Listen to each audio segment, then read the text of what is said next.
сосын бұл жерде топтық жұмыс орындалған кезде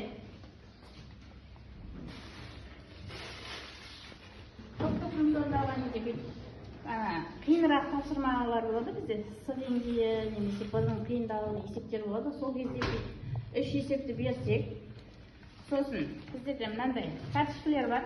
Осыны қасына қосып береміз. Біріншісінікі қайсы, екіншісінікі қайсы, үшінші тапсырманың жауабы қайсы, соны белгілейік. Мына бірдікі мынау, екіншісі мынау, үштікі мынау деп сосын шығарып біз бірден неғып отырмаймыз. Дұрыс па, дұрыс емес па дейік. Мынандай неміз бар. Пин-код әдісі дейді. Осыған біріншісінің жауабы дұрыс болды ма деп әкелген кезде, қалған кезде ішіне кірмейді. Екіншісі ма? Жоқ. Бізде жауабы үшіншісінікі. Ал мынау екіншісінікі. Бірі-біріне кірмейді да жауаптар. Сол үшін қайсы жауап дұрыс екенін біліп алуымызға болады. Кейінгісі бізде бұлда домино білет шығарыстық. Бір есеп беріліп, соның жалғасы. Оқушылар осыны көбірек пайдаланады бізде. Доминоны. Мынау енді қиынырақ есептерге болса, оңайырақ есептерге қарастырамыз сол. А деңгейінің есептері.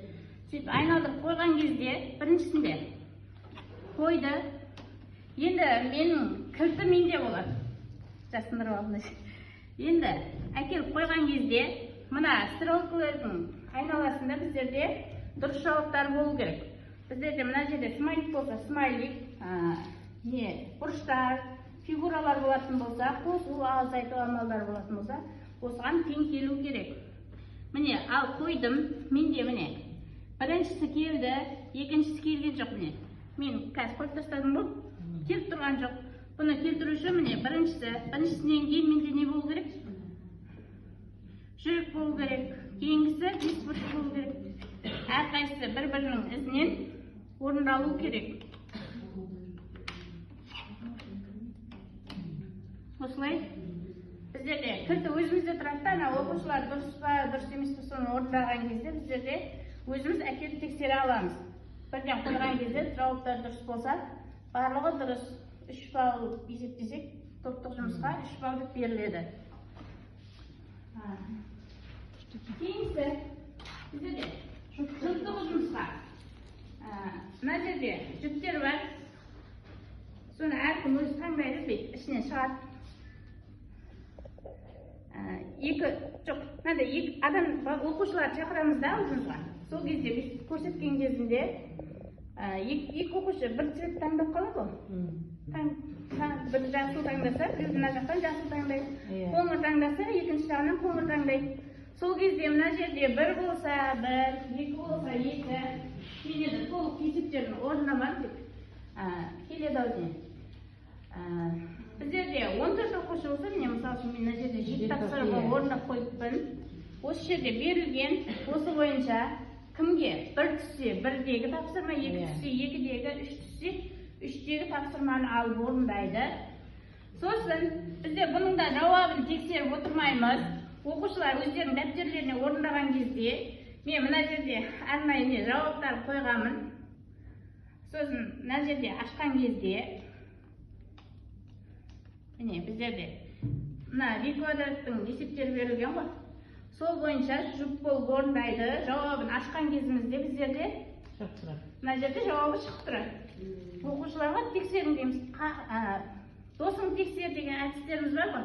Сол бойынша тексерсек болады. Оқушылар дұрыс па, дұрыс па деп тексерген кезімізде осылай шығады.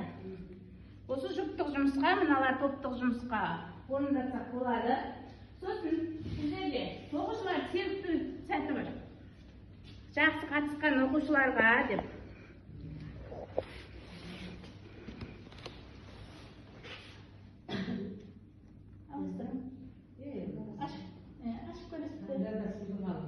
Ашып көрсеңіздер болады. Мен тиын берімді ұмытып кеттім тиын. Негізі тиын болса ашып көрсеңіздер болады. Қаттырақта тиын болса жақсырып кететін еді.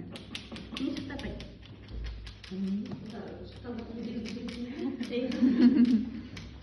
Жоқ, көбісі оқушылардың не болған? Сабақтан бір сабақ десе орындамасаң болады, немесе досыңның жанына отыруға болады және сынып жұмысын орындасаң болады деген. Менде оқушылар көбіне тәтті және досының қасына отырамын дейді, сол есеп шығаруға өздері не қылады. Сол үшін біздер де доспен тәттіге көбірек табыс оқушыларымыз. Тәтті шықты менде де. Кімде тәтті шықты? Менде.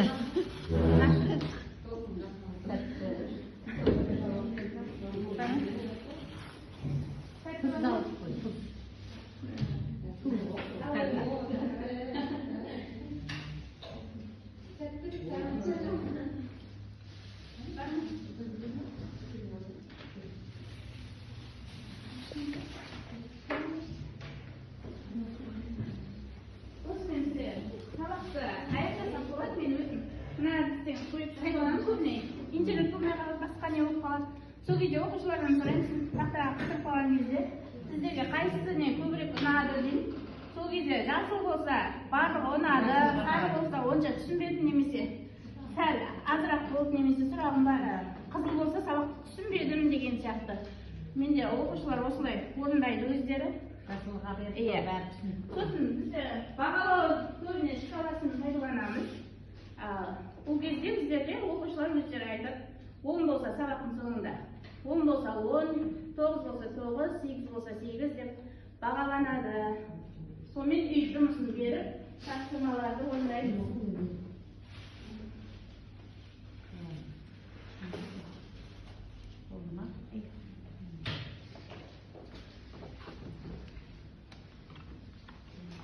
Келесі енді.